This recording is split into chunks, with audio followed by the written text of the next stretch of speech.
আমরা যদি চাই যে বাংলাদেশের মাটিতে দিন প্রতিষ্ঠা করতে, তাহলে শুধুমাত্র পুরুষদের ভূমিকা যথেষ্ট না, কোশ্চিনকালেও যথেষ্ট না। কারণ প্রত্যেকটা পুরুষই কোনো না কোনো মায়ের সন্তান, কোনো স্ত্রীর স্বামী, কোনো বোনের ভাই, অথবা কোনো মেয়ের বাবা।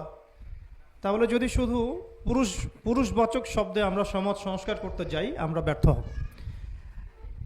দুঃখের সাথে বলতে হচ্ছে এটা, কিছু কিছু ক্ষেত্রে আমাদের আত্মসমালোচনার দরকার আছে।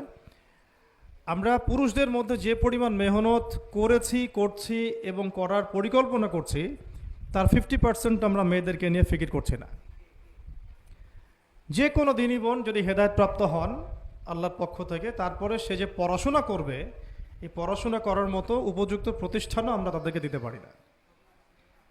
নিরাপত্তা, পর্দা এবং সহজলভ্যতা, যে সহজেই সে জ্ঞান শিখবে, নিরাপত্তা